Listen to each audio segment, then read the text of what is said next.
Excerpt from Season of Blood by Jeri Westerson. There was a spring in Jack's step as they led their newly acquired horses from Newgate. "How about that, Master Crispin?" said Jack, winding the horse's lead over his hand. "They went and offered a horse to me, called me Master Tugger. I never thought I'd see the day when a sheriff of London gave me any attention but bad." "Yes, it's all very invigorating." Jack couldn't seem to help but trot this way and that before him. "But, Master Crispin, it's a golden day. I never in my life been treated so respectful. It's a new day indeed." Crispin smiled. How could he begrudge Jack his first taste of it?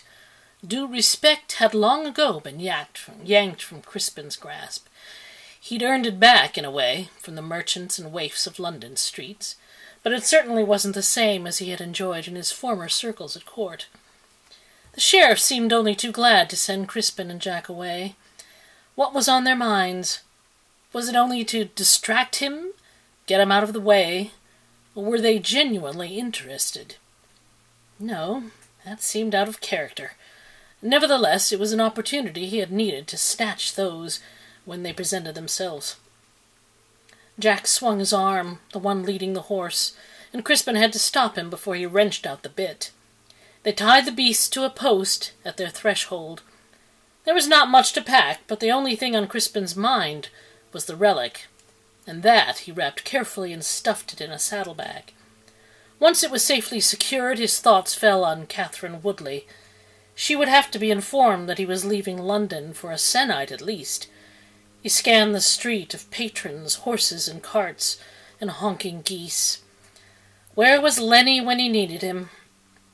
But a tall woman caught his eye, tall and broad-shouldered with a long, purposeful stride. She walked alongside a man who was taking furtive glances before they both ducked into a dark alley. "Wait here, Jack." Crispin hurried into the alley and crossed his arms, leaning his shoulder into the damp plaster. "John," he said. The man looked up and hastily pulled up his brays back into place. With head bowed, he quickly shouldered by Crispin without so much as a by your leave. Crispin quirked a brow at the disgruntled woman. "Crispin, by God, you have got to stop doing that! But at least I got my coin first." She tossed it once in the air and caught it with a long-fingered hand. "Master Reichner, whoring under the eye of Newgate? Aren't you tempting fate a little too much?" John Reichner, in his woman's clothes, sidled close to Crispin and grinned at him. His coat hardly buttoned down the front all the way to the hem at his feet. His figure mimicked that of a woman, even with curves in the right places, though less so at his chest. "Well, Crispin, you know me. A maid's got to do what a maid's got to do." "Except you are no maid." He snorted and smoothed out his skirts. "That's a certainty." Crispin blushed. "That is not what I meant." He spun, but John grabbed his arm. "Tut, Master Guest! You did not frighten off my client just for the purpose of a lecture, for you know far better than that. What is it?" "Well, I was thinking."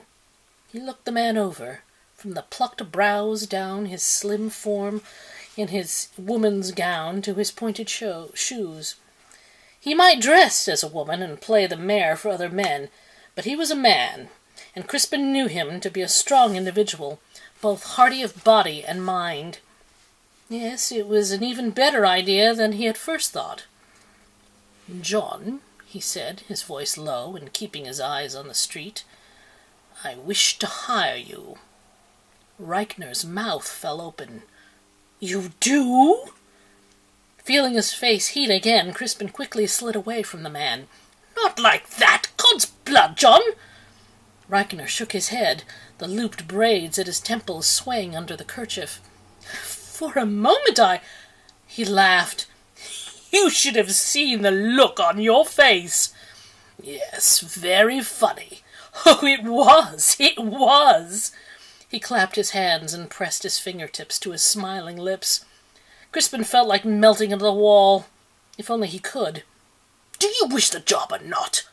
"Coin is coin, Crispin. What is it?" "I should like you to continue to play Eleanor. You work as a seamstress, do you not?" "Embroideress, and a good one, too." "Then I should like you to work as a lady's maid."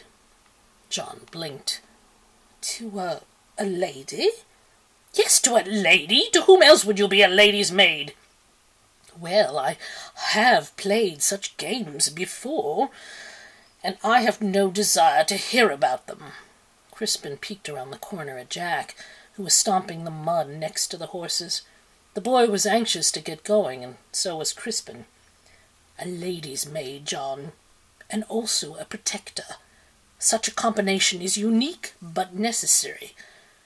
"A client of yours, Crispin?" "Yes.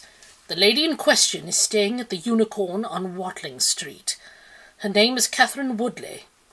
He reached into his pouch and withdrew some coins, handing them to Reichner only after he was certain no one had noticed them talking. "Here is your partial fee.